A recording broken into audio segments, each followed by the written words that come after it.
প্রিয় মানুষের কাছ থেকে পাওয়া সবথেকে দামি যে উপহার। প্রিয় মানুষের কাছ থেকে 1000 টাকার দামি উপহারের চাইতে প্রিয় মানুষের কাছ থেকে পাওয়া যত্ন, ভালোবাসা, সম্মান, একটুখানি সময় একজন ভালোবাসার মানুষের জন্য সবথেকে দামি উপহার, সবথেকে বড় উপহার। আমরা সবাই বলি, কথায় আছে আজ মরলে কাল দুদিন। সত্যিই তো তাই হয়। আমাদের প্রিয়জনেরা মারা গেলে আমরা কি তাদের আর মনে রাখি? দুদিন পরেই তো ভুলে যাই। যদি এটাই সত্য আমাদের জীবনে, তবে কেন অন্যায়ের সাথে থাকা? এই দুনিয়াতে যতদিন আছি ন্যায়ের সাথেই থাকি না? তাতে অন্তত দুনিয়ার সুখ না মিললেও জান্নাতের সুখ তো পাওয়া যাবে, এটা তো নিশ্চিত। স্বামী স্ত্রীকে সম্মান করবে, স্ত্রী স্বামীকে সম্মান করবে, এভাবে একে অপরের প্রতি সম্মান বাড়ানোর ব্যর্থ চেষ্টা না করে স্বামী স্ত্রীর সম্পর্ককে গুরুত্ব দিন, সম্পর্কের গুরুত্ব বাড়িয়ে দিন।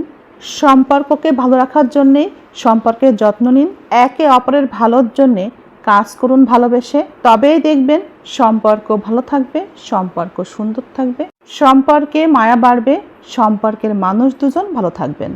স্বামী অথবা স্ত্রী সংসারে যেই উপার্জন করুক না কেন, স্বামী স্ত্রী দুজনে মিলে যদি সংসারের পরিকল্পনা না থাকে, দুজনে মিলে বসে সংসার নিয়ে যদি কোনো গল্পই না থাকে, সন্তান নিয়ে যদি দুজনের কোনো একজনের ভবিষ্যৎ কোনো প্ল্যান না থাকে, সেই সংসারে যত ভালো উপার্জনই একজন করুক না কেন, সেই সংসারের উন্নতি কখনোই সম্ভব না এবং স্বামী স্ত্রী তাদের দাম্পত্য জীবনে সুখী কখনোই হয় না। নারী পুরুষ উভয়েই জীবনসঙ্গীকে ডিভোর্স দেওয়ার আগে একটা কথা মনে রাখবেন। আপনি হয়তো ভাবছেন এই জীবন সঙ্গী বা সঙ্গিনীকে বাদ দিলে আপনি আরও একটি ভালো জীবনসঙ্গী বা সঙ্গিনী পাবেন। তা কিন্তু কখনোই না। স্ত্রীকে কখনোই একা থাকার অভ্যাস শেখাবেন না। যখন সে একা থাকা শিখে যাবে, তার জীবন থেকে আপনার প্রয়োজন ফুরিয়ে যাবে। যে যা করার সে সেটা করবেই, যে যা বলার সে সেটাও বলবেই। কোনো নীতি কথাই, কারো কোনো নীতি কথাই, আপনার আমার কোনো নীতি কথাই কিচ্ছু আটকাবে না।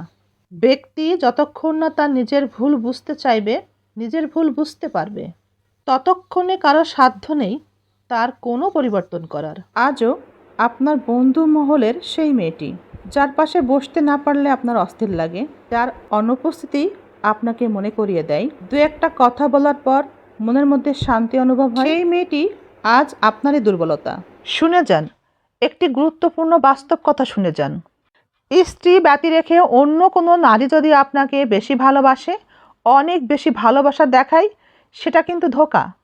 আবার স্বামী ব্যতি রেখে অন্য কোনো পুরুষকে যদি আপনার অনেক বেশি আপন মনে হয়, খুব কাছের মনে হয়, খুব পছন্দ হয়, খুব ভালো লাগে, তবে আপনি বোকা।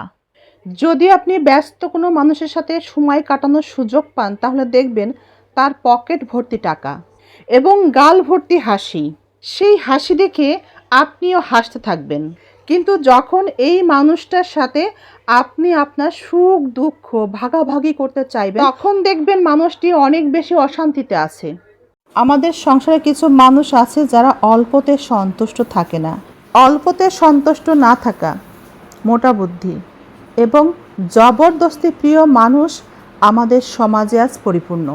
তাদের কাজ শুধু নিজের জীবনকে সার্থক এবং সুন্দর করে তোলাই নয়, তাদের অনেকেই সুযোগ খোঁজে এবং সুযোগ তৈরিও করে। অন্যের সার্থকতার পথে কিভাবে অন্তরায় সৃষ্টি করা যায়, এই ধরনের মানুষের মন প্রেম ভালোবাসার সৌন্দর্য স্পর্শ করেনি, তাই এরা এত নিষ্ঠুর এবং বিকৃত বুদ্ধির।